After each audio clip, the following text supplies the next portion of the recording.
제1야당 국민의힘이 내부 갈등을 겪고 있습니다. 한동훈 전 대표를 겨냥한 당원 게시판 논란 조사와 역시 한동훈계인 김종혁 전 최고위원 중징계 절차가 진행되면서 과연 이 문제가 어떻게 매듭지어질지 관심이 모아지고 있습니다. 그 한 축에 계신 분입니다. 김종혁 전 최고위원 전화로 만나봅니다. 김종혁 최고위원님 안녕하세요. 예, 전 앵커님 안녕하십니까. 저는 네. 별로 안정하지 못한 거 잘 아실 것 같고. 밥은 맛있게 먹고 다니시는 거죠? 네, 그럼요. 예, 네. 건강하고 씩씩하게 살고 있습니다. 네네. 자, 국민의힘 당무감사위원회가 김종혁 전 최고위원님께 당원 정지 2년 공고안 내놨습니다. 이게 이제 윤리위에서 판단을 하게 될 텐데 만약에 확정되면은 뭐 이런 표현들도 씁니다. 정치 생명 끊는 결정이다 이런 표현들도 쓰는데 자, 당원권 정지 2년을 받아든 심경 어떠십니까? 처음에 이제 그 결정이 내려졌을 때 두 가지 감정이 떠올랐습니다. 하나는 슬펐고, 그다음에 하나는 왜 이 시점에서 이런 거였는데요. 슬펐다는 것은 네. 대한민국의 정통 보수 정당이잖아요. 국민의힘이. 예. 그런데 국민의힘에서 당내 민주주의, 정당 민주주의를 이런 식으로까지 탄압을 하는 지경이 됐구나라는 생각에 네. 굉장히 슬펐습니다. 국민들이 이것을 어떻게 바라보실지 그런 생각이 들었고, 네네. 두 번째는 아시다시피 지금 통일교 게이트 때문에 상당히 나라가 시끄럽고, 그다음에 내란 전담 재판부 이런 것들을 놓고서도 야당으로서는 충분히 공세를 펼칠 수 있는 그런 시점이었습니다. 그런데 왜 하필이면 이 시점에 이 징계 이슈를 전면으로 끄집어내서 우리가 공격할 수 있는 기회에 어떤 찬물을 끼얹나 뭐 이런 그 시기상의 선택에 대해서도 굉장히 고개를 갸우뚱하게 하는 그런 느낌이었습니다. 그러니까 본인에게 이렇게 겨냥한 이런 그 뭐 징계나 이런 그 뭐 처벌 수위 뭐 이런 것도 뭐 놀랍고 슬펐지만 다 대여 투쟁을 강력하게 할 수 있는 시점에 이런 것이 더 아쉬웠다. 뭐 이런 말씀으로 제가 이해가 됩니다.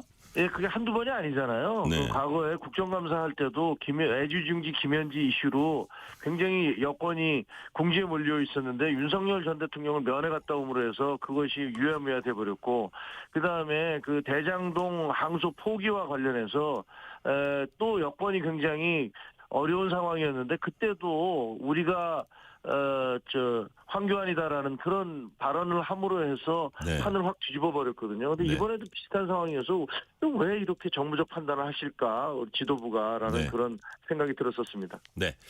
우리 김종혁 최고위원님께서 이제 국민의힘에 대해서는 북한의 노동당 파시스트 아이고 발음이 힘드네. 파시스트적이라고 이제 표현을 하셨고, 장동혁 대표에 대해서 집권과 득표위에 영원 팔았다 뭐 이런 표현을 좀 쓰신 것 같아요. 그래서 그런 그 구체적인 발언들이 징계 사유가 된 데 대해서는 어떻게 생각하십니까? 그거는요, 그 내용을 전체를 제가 제 페이북에다 공개를 해놨는데 예. 보면은 진짜 터무니없는 주장입니다. 제가 뭐라고 그랬냐면요. 예. 우리 당이 노동당이다라고 얘기한 게 아니에요. 예. 당성을 강조하는데 북한 군사 정권에도 없었던 얘기 아니냐. 북한 노동당도 아닌데 무슨 당성을 그렇게 얘기를 하느냐. 북한 노동당은 당성하지 않습니까? 예. 그리고 모든 사람에게 똑같은 얘기를 하라고 강요하는 건 파시스트적이 아니냐. 이렇게 얘기를 한 겁니다. 네네. 그리고 아니 그 가까스로 당선된 어떻게 보면 2차까지 가서 간신히 당선된 거지 않습니까? 그런 당대표가 마치 정권을 부여받은 것처럼 그렇게 밀어붙이면 어떡하냐라는 식의 비판을 한 거예요. 네.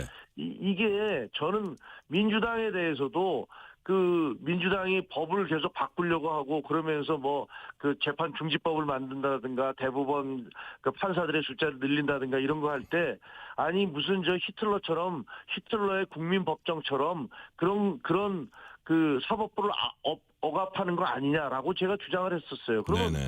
저는 그러면 민주당을 히틀러라고 주장했던 것들에 대해서도 문제가 되는 겁니까? 아니면 조국 대표가 98점 몇 %로 당선이 됐을 때도 이거는 북한 노동당에서나 있는 게 아니냐라고 얘기를 했었습니다. 그러면 제가 민주당이나 조국 혁신당에 대해서 비판할 때는 괜찮은 거고 우리 당 내부에서 이런 식으로 하면 안 된다라고 얘기하는 것은 이것은 문제다라고 얘기하는 건 받아들이기가 어렵죠. 네. 자, 이제 앞으로 당 윤리위원회 열리면 소명할 기회도 있을 겁니다. 자, 김종혁 최고위원님께서는 어떻게 대응해 나갈 생각이세요? 저는 그 상식적인 그 윤리위원회라면 당무감사위원회의 어떤 정치적 결정을 결코 받아들일 수 없을 거라고 생각을 합니다. 우리 전 윤리위원장이었던 여상원 변호사께서, 이분 부장판사 출신이시죠. 네네. 어저께인가에 이제 언론 인터뷰에 나와서 그 김종혁 저에 대한 거, 그리고 당원 게시판에 대해서 지금 문제 삼는 것은 논리적으로 말이 안 된다라고 본인이 그 윤리위원장 출신이 말씀을 하셨어요. 네네. 그리고 이게 그냥 무슨 문제가 된다 하더라도 그냥 주의나 좀 조심해 주세요라고 하고 끝날 것이지, 이게 어떻게 그 징계 대상이 된단 말이냐. 그리고 이분이 뭐라고 또 하신 이 언론 인터뷰에서 네. 정당 정치하는 데 있어서 말을 탄압하면 히틀러로 똘똘 뭉쳐서 갔던 나치당과 다를 게 뭐냐라는 그런 표현까지 하셨습니다. 네네. 그러면 이분에 대해서는 왜 징계 안 합니까? 왜 우리 주호영 의원은 육선의 국회 부의장이 윤석열 정권은 폭정을 저질렀고, 그다음에 탄핵은 당연한 거였고 김건희 때문에 계엄을 했다라고 했던가, 혹은 찐윤이었던 윤한홍 의원이 네. 똥 묻은 개가 겨 묻은 개를 나무란다라고 하면서 지도부를 직격했지 않습니까? 네. 절연을 주문했죠. 예, 그러면 이런 표현들은 제가 얘기한 것보다 훨씬 10배, 100배 더 강하게 지금 당 지도부를 공격하고 있는 거 아닙니까?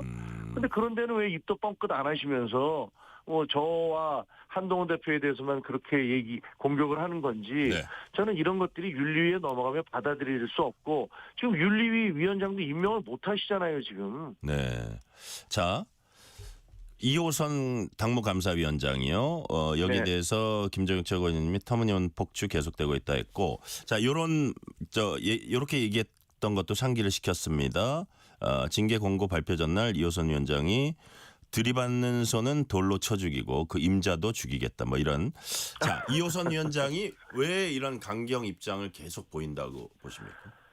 제가 보기에는 지금 장동혁 대표께서 임명하신 거잖아요, 이게. 네. 그리고 이 두 분이 있습니다. 하나는 장해찬 지금 여의도 연구원 부원장, 그리고 네. 또 하나는 이호선 지금 당무감사위원장인데, 그 장해찬 여의도 연구원 부원장은 입 역할, 스피커 역할을 하고 있고, 네. 그다음에 이호선 당무감사위원장 칼 역할을 하시는 것 같아요. 칼과 네. 스피커 역할, 장동혁 대표의 칼과 스피커 역할을 하시는 것 같습니다. 네. 그런데 지금 장해찬 씨는 뭐라고 그랬냐면요, 한동훈과 한동훈 계를 연말이 가기 전에 고름이라고 비유하면서 이 고름을 짜내야 된다라고 얘기를 했습니다. 네. 저는 생전에 여의도 부원장이 무슨 권한으로 나와서 이렇게 그 다른 전직 당대표와 전직 최고위원에 대해서 이런 식의 막말을 하는지, 네. 그리고 이 사람이 무슨 권한이 있죠? 그리고 어떻게, 여의도 연구원이라는 것은 연구하는 단체 아닙니까? 거기에 비상근 부원장이 밖에 나와서 이런 얘기하는 것들 도저히 이해가 되지 않고요. 네. 더 이해할 수 없는 것은 이호선 당무감사위원장입니다. 이분은 본인이 징계 심판의 역할을 하고 있는 거 아닙니까? 그런데 이분이 자기가 선정해서 징계를 내리겠다고 하는 사람들을 대놓고 들이받는 소니까 돌로 쳐 죽이겠다, 이런 표현을 쓰는 게 말이 되겠습니까? 네. 그리고 또 어저께인가에는 무슨 한동훈 대표를 겨냥한 것처럼 가면의 인생이고 그 사람의 본 얼굴이 잘못된 것이고, 저도 정치부 기자를 하면서 기자 생활을 오래 했습니다만, 네.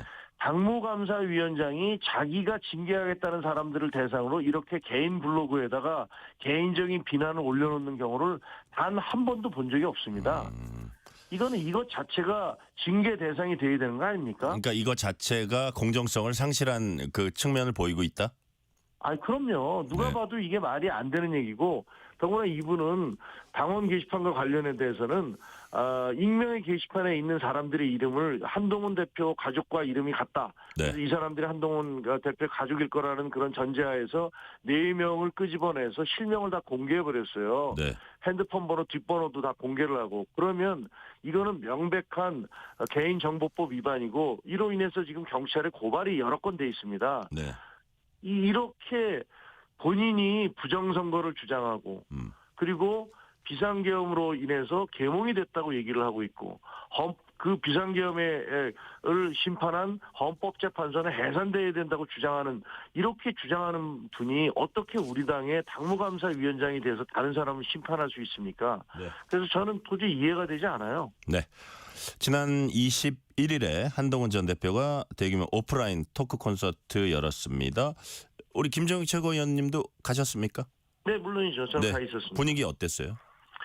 그때 이제 뭐 1,600명 좌석의 예. 그 콘서트 홀은 이게 그 표를 판매하기 시작한 지 8분 만에 다 매진이 됐잖아요. 네네. 근데 그럼에도 불구하고 거기 수천 명이 더 오셨어요. 그래서 440명 부랴부랴 그 옆방에다가 440명이 들어갈 수 있는 방을 하나 만들어서 거기 스크린으로 그 네. 공연장의 모습을 중계하도록 했습니다. 근데 예. 그 방에도 못 들어가신 분들이 또 수천 명이 있었으니까 그런 분들이 이제 복도 아시다시피 그 일산 킨텍스가 굉장히 넓거든요. 예. 그 1층 복도에는 뭐 아마 거의 10,000명 가까이 운집할 수 있을 것이고 저희는 3층이었는데 네. 거기도 이제 수천 명이 오셨으니까 그런 분들은 또 밖에서 그냥 꽁 대신 닭 콘서트라고 해서 네. 그런 그 우스꽝스러운 제목으로 제가 사회를 보고 해서 재밌게 놀았습니다. 아, 그리고 그러시군요. 나중에 끝나고 난 다음에 이제 한동훈 대표가 어떻게 보면 이분들은 자기들은 표도 없는데도 응원하려고 오신 분들이잖아요. 네네. 너무 감사한 분들이니까 한동훈 대표는 이제 공연장에서 끝나고 난 다음에 와서 이분들한테 인사하고 그런 모습들 사진 같은 것들이 지금 많이 돌고 있죠. 네. 자, 한 전 대표는 민주당과 싸우는 자신과 싸워서 정치적 탈출구를 만들고 싶어한 사람이 있다. 이런 얘기를 했고요. 김정혁 최고위원님은 한 전 대표에게 가해지는 시련이 생각난다. 무너진 보수가 새롭게 태어나서 대한민국 주류 세력으로 우뚝 서는 그곳을 향해 날아갈 것이다. 무슨 뜻입니까? 아니요. 뭐 두 가지인데 하나는 앞에 말씀드린 대로 네. 지금 그 집권당하고 싸우고 이재명 대통령에 대해 문제를 제기해야 되는데 그런 고비의 순간마다 한동훈 전 대표와 그리고 한동훈 계열하고 하는 사람들을 공격하면서 네.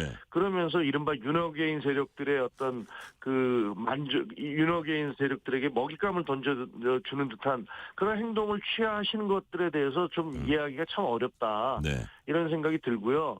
이 지금 대한민국의 보수가 거듭나야 됩니다. 대한민국 보수는 원래 보수라는 것은 법치주의를 강조하는 곳 아닙니까? 네. 그런데 불법 계엄에 대해서 우리가 인정을 한다면 그건 보수가 아니죠. 그래서 저희가 얘기하는 새로운 보수로 태어나야 된다는 것은 우리 국민의힘이 네. 그 윤석열, 김건희 부부의 불법 행위와 절연을 하고 그리고 원래 보수가 지향하는 가치, 법치주의, 질서, 그리고 능력 이런 것들을 강조하는 그런 새로운 보수로 태어나야 된다라는 그런 정치적 수사로서 제가 말씀드린 겁니다. 네.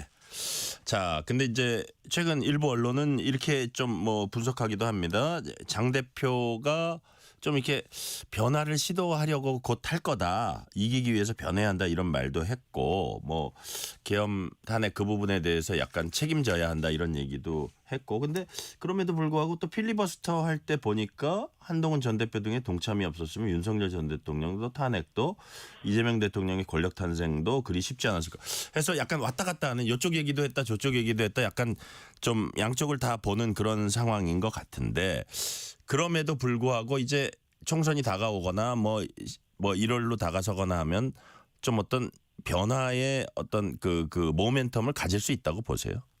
쉽지 않을 것 같습니다. 왜냐하면 장동혁 대표가 무슨 말씀을 하는지 저는 이해하기가 어려워요. 왜냐하면 본인은 뭐라고 그랬습니까? 저도 계엄 해제에 참여한 그 사람들 중에 한 사람이었습니다. 네. 이렇게 주장을 해놓고 그다음에 그게 잘못됐다.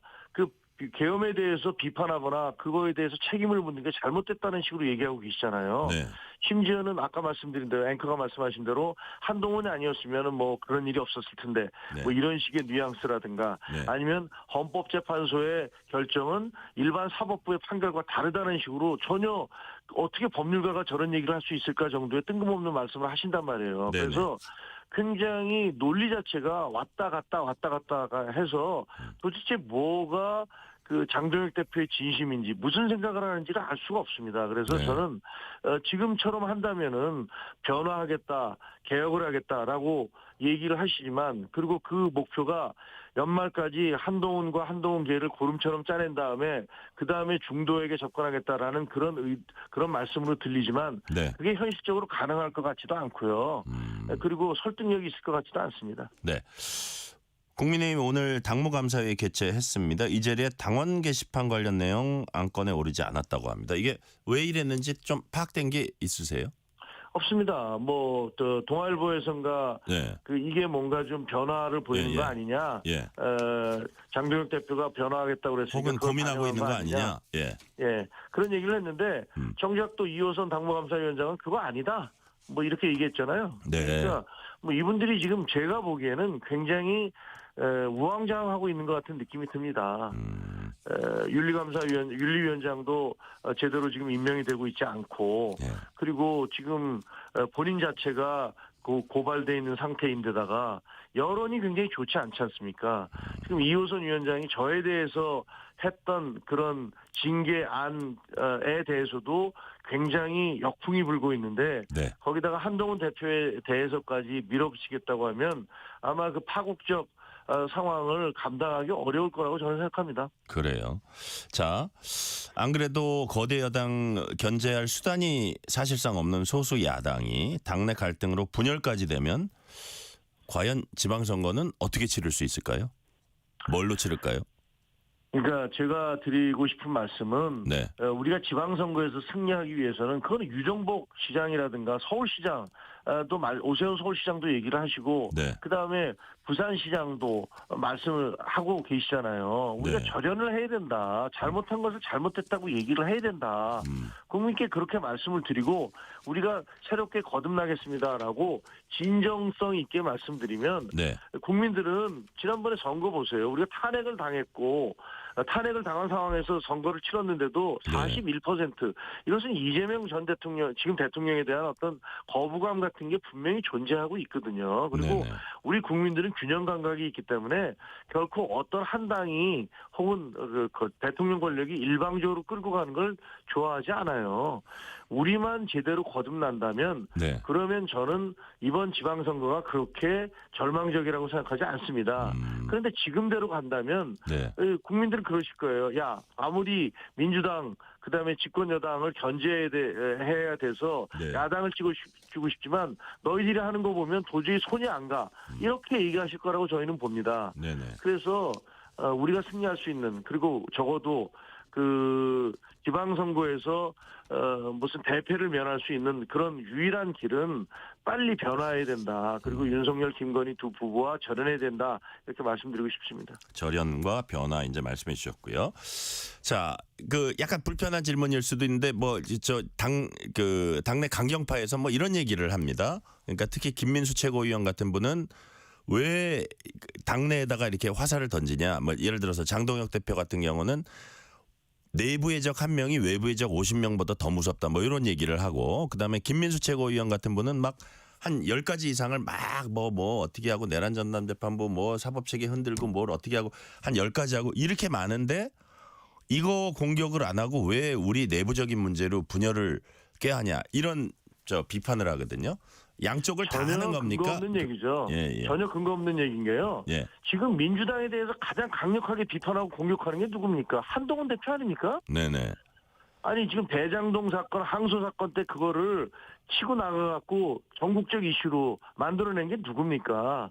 그리고 애지중지 현지 사건 때도 그걸 문제 삼은 게 또 누굽니까? 지금 현재로서요. 그 이재명 대통령과 민주당에 대해서 가장 강력하게 공격하고 있는 건 한동훈 대표와 한동훈 계예요. 이른바. 네네. 저나 송영훈 변호사, 윤희석 씨 그리고 지금 뭐 박상수 그 변호사 등등 여러 사람이 나가서 법률적으로 정치적으로 민주당이 밀어붙이는 여러 가지 법들이 얼마나 문제 있는가 공격하고 있습니다. 실제로 지금 그 장동혁 대표가 임명한 이른바 인증 패널들이 얼마나 스피커 파워가 있습니까? 얼마나 설득력 있게 공격을 해대고 있습니까? 전혀 그렇지 않거든요. 그러니까 실질적으로 열심히 싸우고 있는 사람들을 상대로 그 사람들을 내부 총질을 한다고 하면서 공격하는 거. 단지 본인들이 하고 있는 것들에 대해서 문제를 제기한다고 해서 내부 총질을 한다고 하며 공격하고 있는 것은 그런 김민수 최고나 지금 현재 장동혁 대표의 지도부 아닌가요? 저는 번지수가 잘못됐다고 생각합니다. 네. 자, 번지수가 잘못됐다고 말씀하셨고요.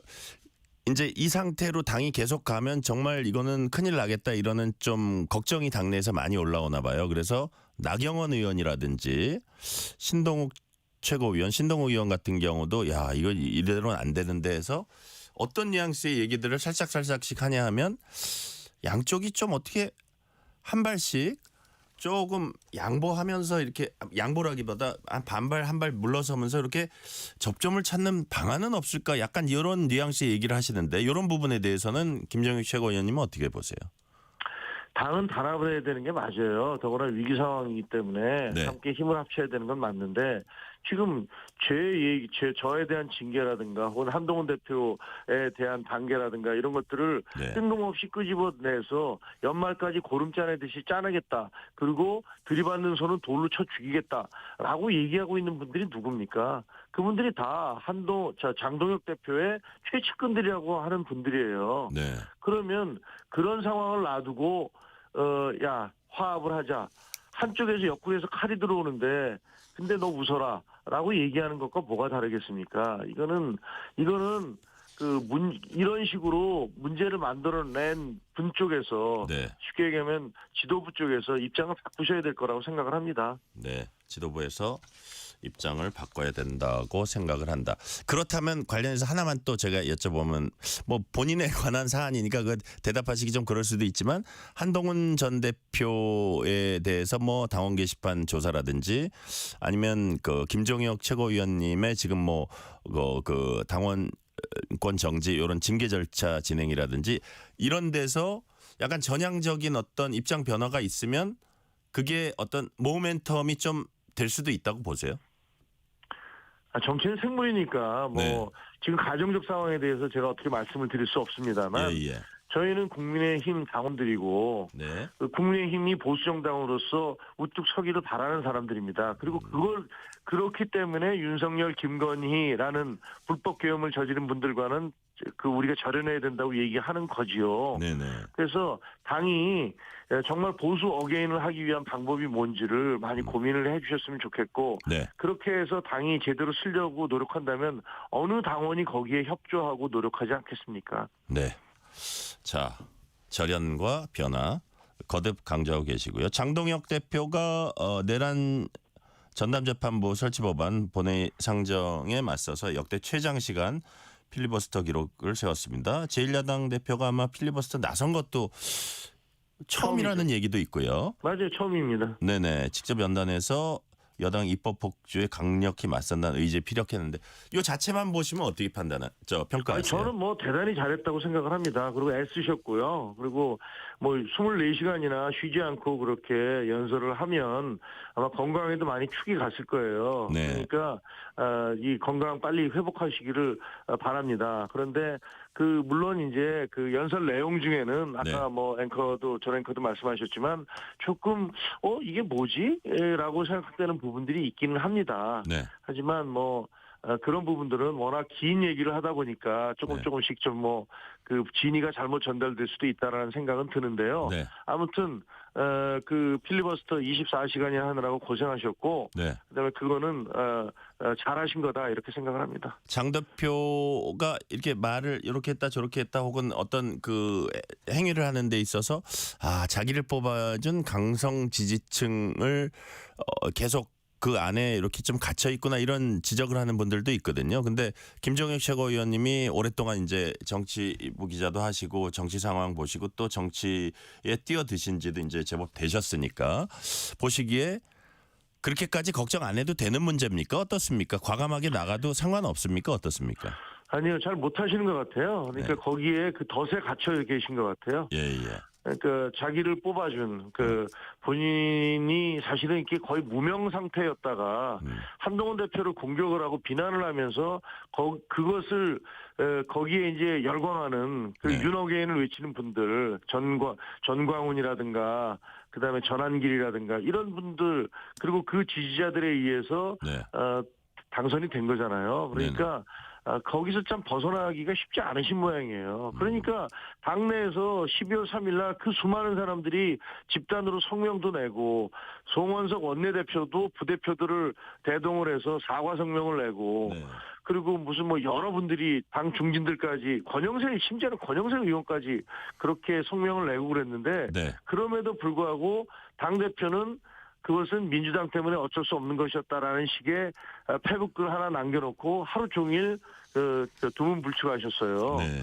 그런 거 보면 굉장히 입장 표명하기가 어렵구나. 지금 저기 이른바 윤호개인 세력들에 의해서 포획돼 있구나라는 느낌까지 든다니까요. 그러니까 제가 보기에는 참 본인으로서는 어려운 상황일 수도 있겠다라는 그런 생각을 하게 됩니다. 네. 그럼에도 불구하고 제가 말씀하시는 취지를 보니까 거기서 과감히 벗어나도 본인이 생각하는 것처럼 자신에 대한 지지나 당 장악력이 그렇게 쉽게 무너지지 않을 거다. 뭐 그런 취지 뉘앙스의 말씀도 제가 이제 좀 이해가 되고 요거 짧게 한번 여쭤볼게요. 당명 변경 당원 투표 가능성도 그 당대표가 언급했다고 하는데 이거는 좀 필요하다고 보세요? 아니면 지역적인 문제라고 보십니까?